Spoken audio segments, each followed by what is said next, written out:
Hello and welcome to the last of my 5 talks on 5 Ages of Autism. And we've got to age 50 and I'm hoping I've persuaded you in previous talks that we're moving towards a happy ending, because I do regard age 50 as a privileged time in the age of people on the spectrum. And I'm going to bring in my strongest witness for this later on in the talk, who is the colleague Cath, who's been contributing to all these sessions, telling us how it feels to be on the spectrum at each age. And as she's now 55, she should have plenty to tell us about what it means to have got to this point in an autistic life. Just to sort of give the bare outlines of my take on what it means to be 50 and on the spectrum. I'll begin by saying this is the age at which people don't come into counselling, by and large. They have settled into a pattern of life that works for them. And whether they're diagnosed or undiagnosed, they're on a roll.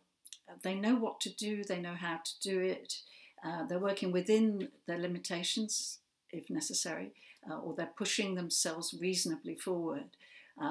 What they're not doing is seeking counselling because they're distraught, like the teenagers and the young adults whom I've spoken about before. In this age, people are getting the hang of being on the spectrum, and it's all benefit. They've learned from experience, and as I say, they've settled into a pattern of life that works for them.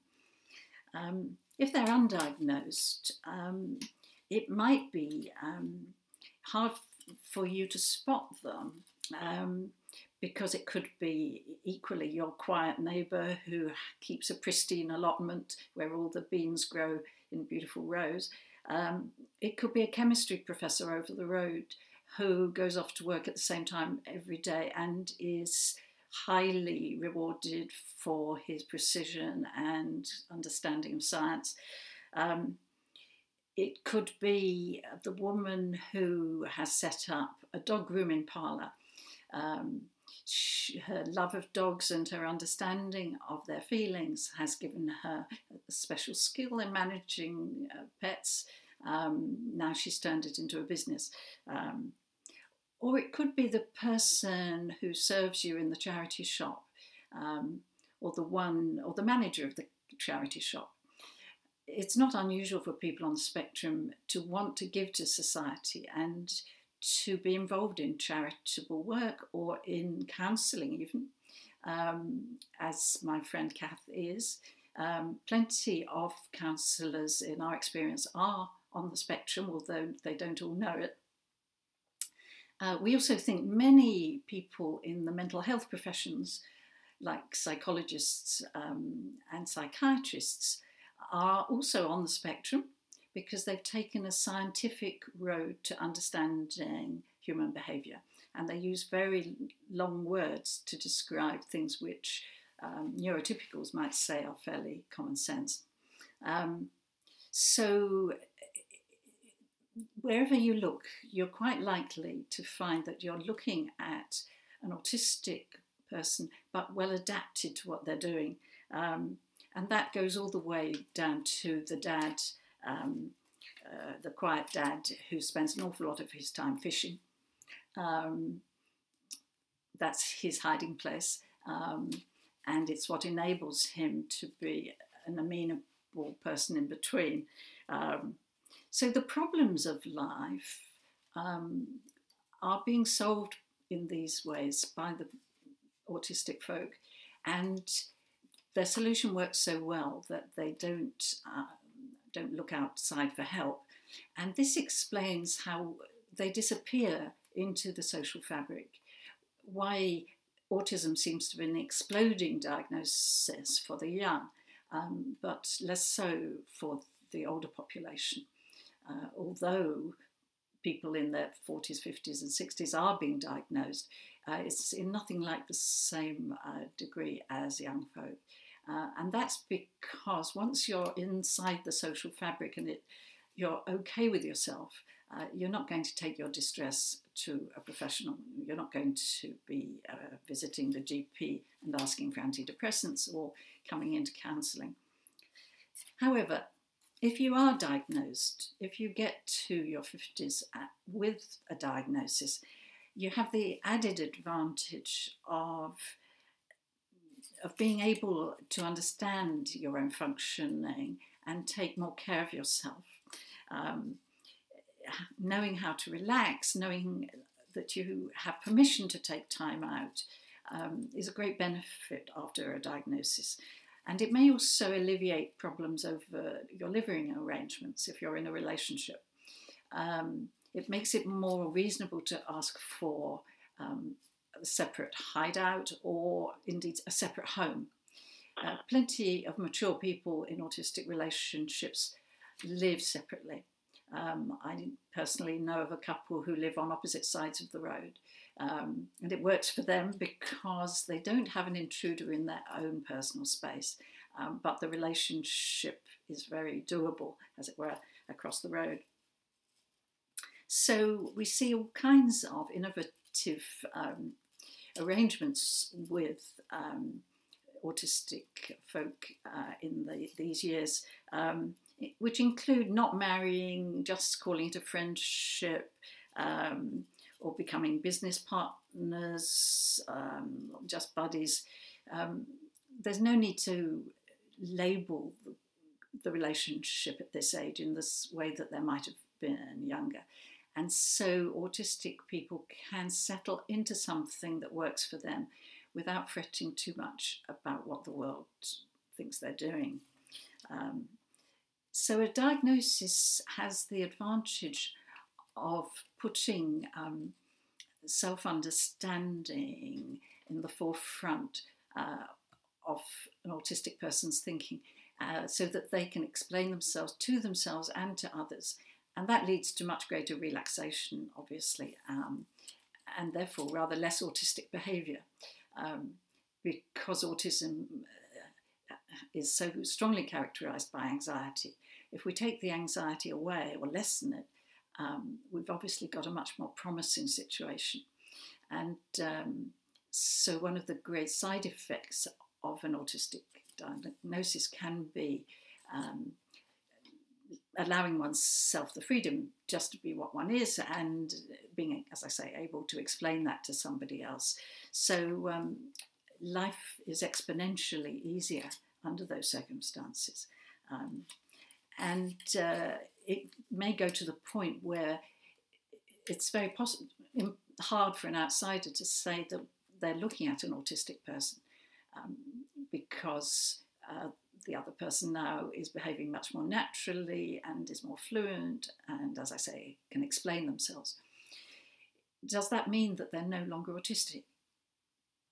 In my view, it doesn't mean that, because if something changes unannounced or pretty drastically, then the autism kicks in again. The problems with change remain. Let's say this person undergoes a bereavement, or they lose their job, or even, curiously enough, get promoted to a worryingly high position. At that point, it becomes clear again that they are on the spectrum and they suffer to an unexpected degree because of the impact of change. But while their life is going pleasantly along, they indeed do not strike anybody as being autistic. And this may be one of the reasons why the diagnosis is sometimes refused.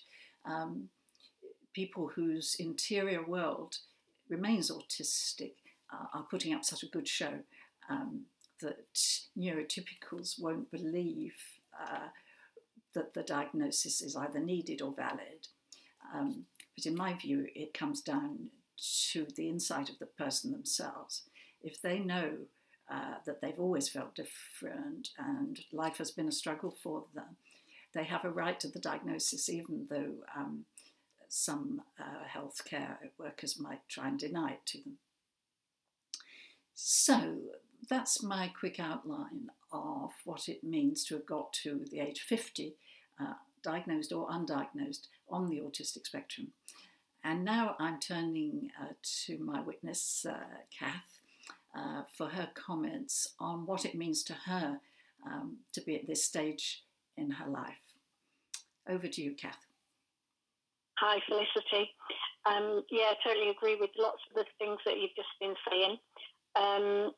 Between 40 and 50, life became so much easier, much more settled, with less panic and anxiety. And I've been able to learn the skills to know that I can manage anxiety if life throws me a challenge. Between 40 and 50, I've qualified as a relate counsellor. And during my training, I realised that I might be Asperger's. So I did complete the online test and scored high, surprise, surprise. To me, it was an absolute relief because everything made sense. All my questions were answered, and it felt like a huge weight had been lifted. And I didn't need to pretend anymore. And so I relate to what you were saying about people who look at me now, friends that I've got, who would absolutely say, there's no way you're on the spectrum. But I managed really well to put a facade on. And my internal world, as you've just rightly said, was, chaotic for a very long time. The benefit, I think, of me recognising that I was on the spectrum was that I was able to recognise the traits in my son. And so I've managed to get him a diagnosis, which means he gets the help and support and understanding at school that I never had. I guess I never thought that I would succeed in anything, but perseverance paid off. And obviously I'm now in a job that I love. I do have a happy and healthy relationship, and I'm able to help my son. So I think I've learned to accept myself, laugh at myself, and a sense of humour is really important. Because when you laugh at yourself, you don't end up fighting with the world. And I think for the first probably 30 plus years of my life, I fought with the world. So if there's any kind of tips that I can give, it would be to, be yourself, accept yourself, don't give up, be a bit flexible in your thinking, and accept that we all see the world differently, whether we're autistic or not. And that difference makes the world interesting. Wow, thanks very much, Cath. That's a rousing conclusion. So you go along with my general point of view, which is that getting older does nothing but good in terms of autism management. And age doesn't mean the same thing to you that it means to neurotypicals. Absolutely, yeah. Age is just a number to me. It doesn't mean anything. And, we all develop in our own time at our own speed. But yes, as life goes on and the more experience you have, you're absolutely right. The autism traits don't seem to be as prevalent as they were when you were younger. And I suppose actually it's a mixture of things, isn't it? Because getting older, you are actually physically getting older. And if you've been hyperactive or super anxious, the body doesn't do that so much anymore, just as it doesn't for neurotypicals. It's a calmer time of life. So presumably your thoughts are more used to you, and you're slowing down in a rather positive sense. Absolutely, yeah, absolutely. Yeah, the body's getting old. The mind isn't at times, but the body is getting old. But yes, you're absolutely right. You do slow down generally anyway, because you haven't got the energy that you used to have at 20. You can't, continually battle all the time because you just don't have the energy to do that. So you do start to just appreciate it, that you've got to just sometimes relax and sit and accept whatever's going on. So you, as it were, develop a philosophical streak, which is incredibly precious when your mind works overtime and you've taken the world at a strange angle for a long time. So there has been a lot to fight over and a lot to feel over involved with. Yeah, totally agree with that. Yeah, you get over involved and you do fight, and eventually you can't do it anymore. So you have to just slow down, and I suppose you have to. I think that's what I mean by flexible thinking. You've got to start thinking: is it worth me doing that? How's it going to impact on me? It's about choosing your battles, I suppose, in a way. Yeah. So you're learning to assess in a way that you absolutely couldn't do before. That was a brain function you didn't have. Absolutely, yeah. And what do you see is now being different for your son? If we take the story way back now to the beginning again, we're on the 5th talk, but we started off with age 10. How is your son's trajectory going to be different from yours, do you think, Cath? I think it'd be very much different because he's getting much more support than I ever got. Schools now are tuning into difference and they're celebrating that difference. So they're also communicating that to the neurotypical kids in school that, you know, this person isn't stupid. Their brain works in a different way and they just need a bit more support and a bit more help. So I think the issue around bullying is not as bad as it used to be in terms of, you know, kids who need a bit more help and support. I think the education for teachers is a lot better now. A lot more teachers are much more well educated about the support kids on the spectrum need. So that's good. And then obviously, you know, my experience, I try and give him all the things that I didn't get. So I hope that, you know, he'll be able to adjust a lot quicker than I did. Yeah. So do you have conversations about that neurotypical world out there? Yes, we do. We have conversations about all sorts of things, really. But yes, I try and get him to think about things in a different way, have the conversations with him around, you know, everybody is different and we all think differently. And I get him to accept that, you know, whatever's going on for him is normal for him and it's okay. And we have to have lots of conversations about, you know, etiquette and assumptions because, you know, lots of people assume that, you know, kids should know not to say this or not to do that, when actually, you know, unless you tell them what's expected of them, they have no idea. So it's very much more, very more specific conversations that we have around, you know, what is expected and, you know, me not assuming that he knows because he doesn't, and I get that. Yeah. And if he says, but that's stupid, Mum, or that's dishonest, you can laugh and say, yeah, I know where you're coming from, but this is how they do it. Yeah, absolutely. Yeah. And we sometimes have little competitions because, you know, people who don't agree with autism or don't believe in the spectrum, you know, we have little competitions when we come across people like that. We kind of nudge each other and wait for them to do something that might be classed as a bit aspy, and we nudge each other and laugh. So we have like a secret joke that just says, you know, you're not the only one. There are lots of people out there that have got autistic traits, but, you know, don't want to admit to them. So, yeah, we have a little joke along those lines. Lovely.